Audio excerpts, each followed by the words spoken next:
Mr. President, on Tuesday morning, I visited with Secretary of Defense Mark Esper.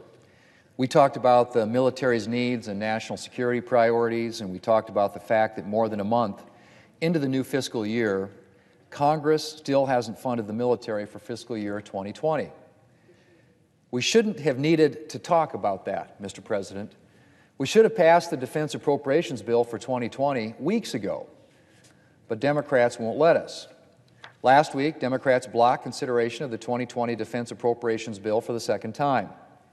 And apparently, they have every intention of continuing to block military funding. Mr. President, this is politics at its worst. And make no mistake, this is politics. A couple of months ago, Democrats and Republicans got together and agreed on defense and non-defense funding levels for 2020 and 2021. The idea was to pave the way for the passage of appropriation bills in a timely fashion. It seemed for a moment that despite Democrats' fixation on partisan politics and impeachment, we could actually go about the business of funding the government and the military in a somewhat bipartisan fashion. But apparently that was too much to ask of the Senate Democrats.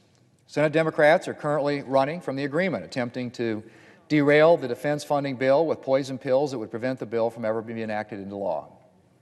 Mr. President, funding our military should be the first priority of every member of Congress. The safety of our country depends on the strength of our military.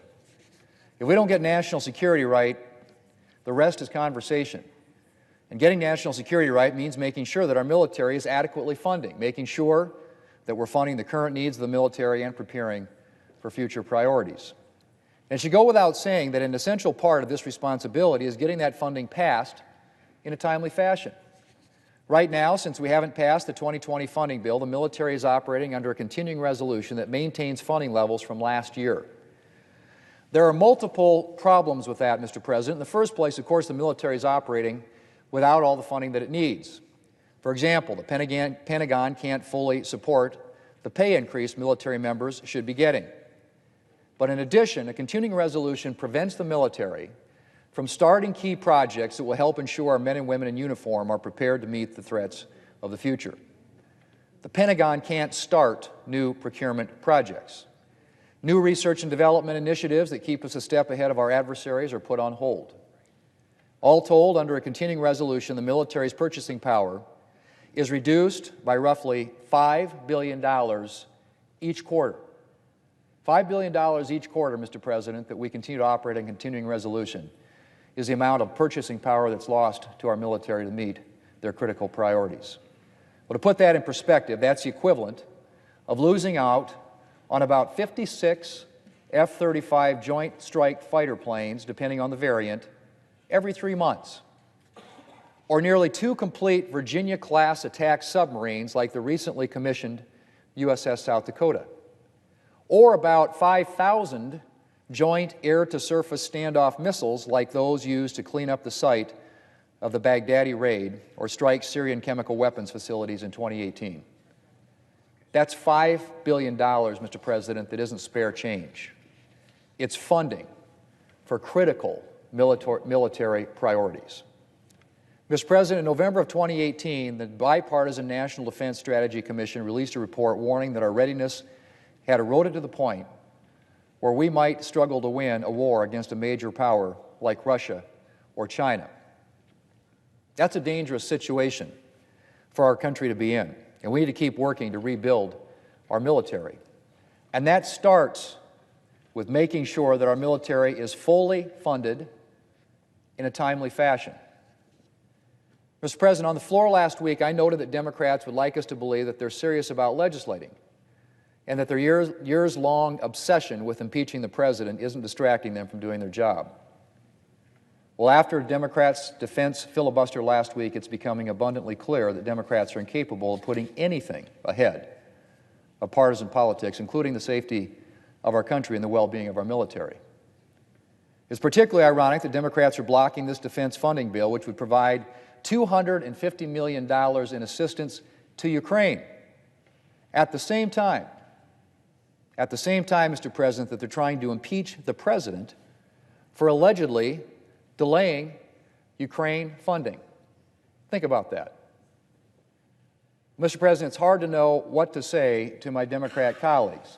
should not be this hard to convince them that funding our military is more important than scoring points against the President. I hope the leader will continue to bring up the defense funding bill and that enough of my Democrat colleagues will decide to join us in getting this funding to our military. It's the very least that we can do for the men and women who spend every day working to keep us safe. Mr. President, Veterans Day is coming up on Monday, and our nation will pause to remember all those who have served in our military. And I'll be calling my dad, who will be 100 in December, a World War II vet who flew Hellcats in the Pacific, to thank him again for his service.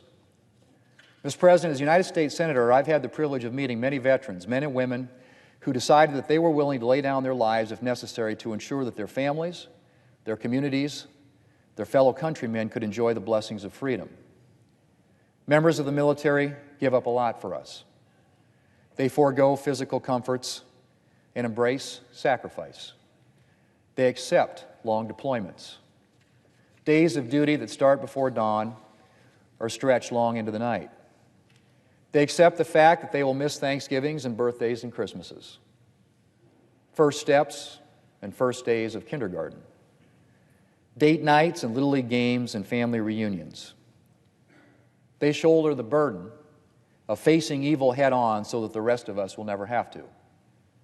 And many of them bear the scars, physical wounds, and the invisible wounds that war can also leave. Mr. President, we enjoy tremendous blessings, and we're used to them. We're used to waking up in safety. We're used to going about our days in safety. We're used to voting in safety, attending church in safety, reading the newspaper in safety, expressing political opinions in safety.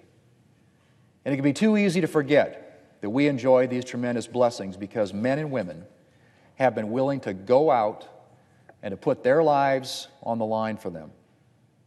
Veterans Day is a chance to remind ourselves, to remember that we live in peace and freedom every day because men and women were willing to answer the call to serve our country. We owe our veterans a debt we can never repay.